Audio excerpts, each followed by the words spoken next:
एक बार फिर से स्वागत है आप सभी का हमारे चैनल जीटी गुरुजी पर, जहां आप सबको पता है G for grammar and T for translation के वीडियोज आप सभी को मिलते हैं।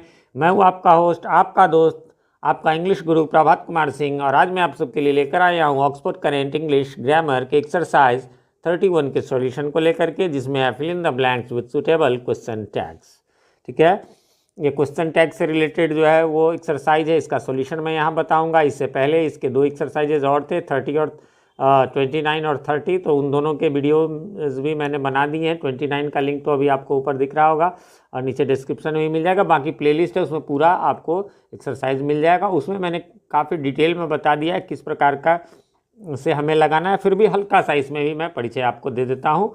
इसमें करना क्या है, कुछ भी नहीं है कि ये फिल इन द ब्लैंक्स है, उसका आंसर जो है मैंने यहाँ लिख दिया है ना। तो आपको करना इसमें सिर्फ इतना है कि ये जो ही हैड नो फ्रेंड्स यदि है तो इसका ये जो हेल्पिंग है, क्वेश्चन टैग बनाने का मतलब यही है, क्वेश्चन टैग लगाने का। ये जो हैड है इसको रख देंगे और इसका जो ये सब्जेक्ट है वो यही यहाँ रख देंगे। ठीक है, ये सिंपली हो गया। फिर से एक बार मैं बता दूँ क्या करेंगे। सबसे पहले कि इसका जो ये हेल्पिंग वर्ब है वो रख देंगे और उसके बाद जो ये सब्जेक्ट है वो रख देंगे, बस हो गया इतना ही। और उसके बाद ये तो यहाँ तो क्वेश्चन मार्क है, इसलिए मैंने इन सब में क्वेश्चन मार्क नहीं दिया। लेकिन इसमें 2-3 बातें ध्यान रखने वाली हैं। इसमें मैंने हैड ही लिखा क्योंकि इसमें नो था, यानी जहाँ नो, नॉट, नथिंग ऐसा कुछ भी रहेगा तब तो उसमें नहीं लगाएंगे। यदि बाय द वे यहाँ नो नहीं रहता तो फिर इसी हैड को जो हेल्पिंग वर्ब है उसमें इसमें नॉट जोड़ते, लेकिन नॉट का कॉन्ट्रैक्टेड फॉर्म यानी सिकुड़ा हुआ फॉर्म यानी छोटा फॉर्म। वो कैसे लिखते हैं, ओ की जगह बस ये आप देख रहे हैं यहाँ पर कि जो है वो मैंने दे दिया है ना, अपॉस्ट्रोफी यानी ऊपर वाला कॉमा कह लीजिए, तो वो दे करके और तब ही लिखना रहता। ठीक है, और नहीं है तो फिर कोई दिक्कत नहीं। अच्छा, दूसरी बात ये कि यदि इस साइड में जो है वो आपको रहे राम यानी एक मेल का बोध हो तो यहाँ ही लगाएंगे, यदि एक फीमेल का बोध हो तो शी लगाएंगे, एक न्यूटर यानी नपुंसक लिंग का हो तो इट लगाएंगे सब्जेक्ट के रूप में, और एक से अधिक कुछ भी रहे तो दे लगाएंगे। ठीक है, तो वो वर्ब के बारे में आपने समझ लिया और सब्जेक्ट के बारे में। अब चलेगा, अब कुछ और रूल्स आएंगे जो क्वेश्चंस में आएंगे तो वो मैं बताता चलूँगा। चलिए, तो ये पहला हो गया। दूसरा है आपको यू हैड नो ऑब्जेक्शन। ठीक है, नो है ही इसलिए बस यू हैव, तो हैव यहाँ रख दिए, यू का यू लिख दिए। We can say nothing about him, अब यहाँ नथिंग भी निगेटिव में है इसलिए यहाँ भी केवल इसका हेल्पिंग वर्ब कैन लेंगे और उसके बाद इसका सब्जेक्ट वी ले लेंगे। फिर she has no time for me, no है ही इसलिए केवल हेल्पिंग वर्ब हैज़ लेंगे और यहाँ वाला जो सी है वो सब्जेक्ट यहाँ सी लगा देंगे। नो वन, अब यहाँ पर ध्यान दीजिएगा, ये थोड़ा अलग है। No one has seen God. सबसे पहले तो आप कहेंगे कि सर ये हैज़ की जगह हैव कैसे आ गया, तो पहले तो आपको बता दूं कि ये जो हैज़ लगता है आखिर किसके हिसाब से, इसके बाद वाले सब्जेक्ट, चलिए ऊपर से ही हम लोग करते हैं। हैड में तो कोई बात नहीं है ना, यहाँ यू था इसलिए हैव लगा, तो कहने का तो सब्जेक्ट के अनुसार हमें इधर वाला वर्ब लगाना होता है। तो यहाँ पर यदि no one, actually no one रहे, नो बडी रहे, ये सब रूल आपके बुक में भी दिया हुआ है, इसके सेपरेट वीडियोज़ में जो है मैं बता भी दूंगा सारे रूल्स एक साथ। तो नो वन नो बडी रहे तो उसके लिए उसका जो है सब्जेक्ट के रूप में दे हो जाता है, और दे के साथ तो आपको पता है कि हैव लगता है, तो भले ही ये हैज है ना, यहाँ है हाँ उसी कैटेगरी का। यहाँ इज रहे तो हम यहाँ आर भी लगा सकते हैं, एम भी ज़रूरत के अनुसार। यहाँ यदि शैल है तो शैल या विल अपने हिसाब से लगा सकते हैं। ये 4 ऐसे जोड़ी होते हैं, क्या, इज एम आर का एक, वाजवर का एक, हैव हैज का एक और शैल विल का एक। ठीक है, इसीलिए ऐसा हो गया। अगला क्वेश्चन भी वैसे ही है, nobody has ever said so. अब नो बडी है तो नॉट तो है ही, और नो बडी का जो है सो दे होता है, उसके हिसाब से दे हैव लग गया। बढ़ेंगे आगे क्वेश्चन नंबर 7 की ओर।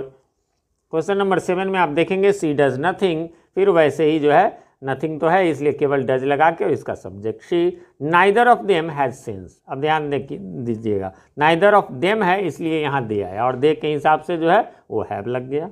फिर है सी सेल्डम कम्स टू मी, अब यहाँ याद रखेंगे कुछ ऐसे दिया हुआ है आपको बुक में, जैसे ये सेल्डम हो गया, ये हार्डली हो गया, ये सभी निगेटिविटी को यानी नकारात्मक, इससे भी निगेटिव का ही बोध होता है, इसलिए इसमें भी हम नॉट नहीं लगाएंगे। भले यहाँ क्लियर नॉट नथिंग नहीं है ना, फिर भी हम नहीं लगाएंगे। सेल्डम का भी वही मीनिंग होता है, इसलिए ही सेल्डम कम्स टू मी। तो एक तो ये, और दूसरा कहेंगे सर तो डज भी तो नहीं था, तो सुन लीजिए, जिसमें कोई हेल्पिंग वर्ब नहीं हो उसमें या तो हम डू लगाते हैं या डज लगाते हैं या फिर डिड लगाते हैं। डू किस में लगाते हैं, जिसमें V1 हो, V1 क्या हो गया, वर्ब का मूल रूप, जैसे गो, कम, रीड, राइट। V5 किस में लगाते हैं, तो डज किस में लगाते हैं, तो V5 में लगाते हैं। V5 क्या हुआ, तो एस या ES वाला रूप जो होता है वो।